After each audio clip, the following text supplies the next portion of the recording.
Next adjustment is goods in transit. Goods in transit means goods sent to the customer but it not yet reached. So that will be treated as a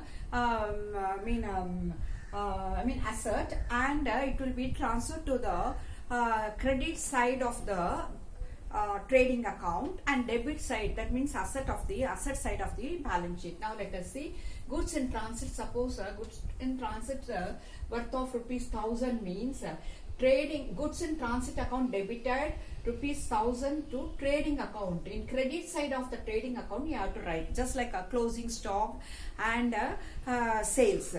So position in the trading account, this is a DR side, this is CR side.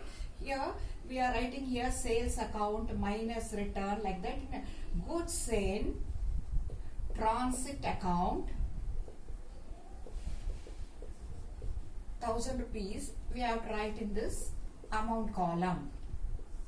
This is in trading account. Next, treatment in the balance sheet. Being this goods has not reached the customer, it is on traveling from one destination to another destination, we can treat as a current asset till it reaches the customer.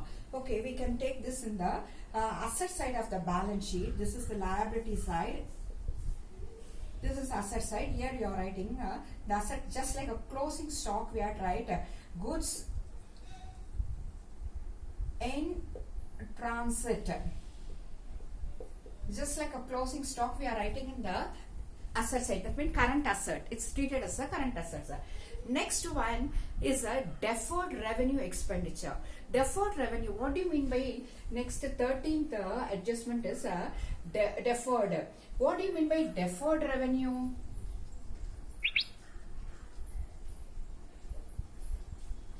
What do you mean by deferred revenue expenditure?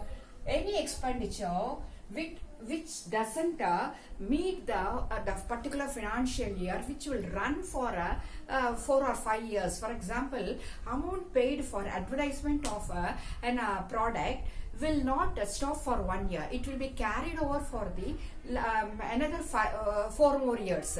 So total expenditure should be divided by the 5. So suppose the product is launched for paying some amount, some 1 lakh rupee to an actress for paying for giving advertisement for a particular soap or whatever may be.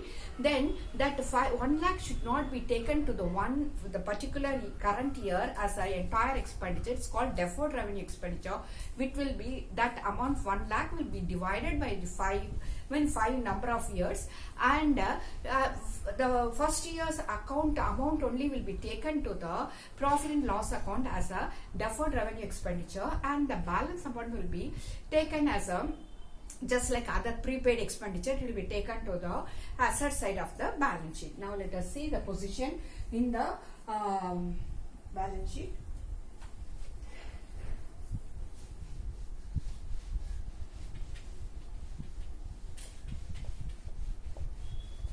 Now let us go to this one, deferred revenue expenditure this side.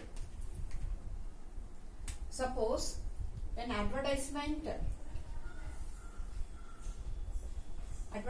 for a soap is ₹1 lakh. It meant for this advertisement will go for 5 years. Then what will be the current year expenditure? 1 lakh divided by 5, years, you will get 20,000. This goes 2 times 20,000. 20,000 will be the current year expenditure. Now we can write it in the profit and loss account. Profit and loss account is debited with 20,000 to deferred revenue expenditure.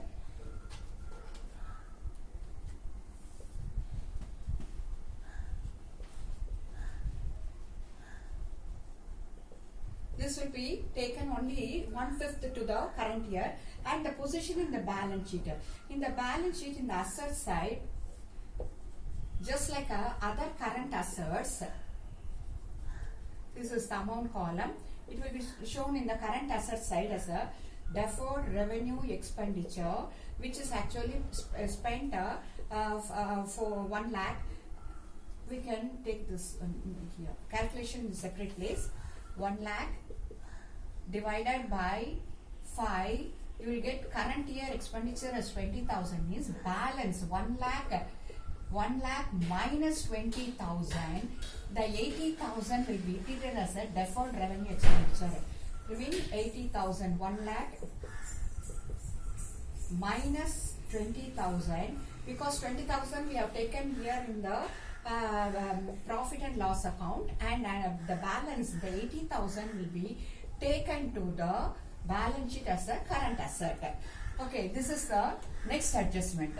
Then now let us see the next adjustment. Things goods taken by the proprietor for personal use, which is called as a drawing account.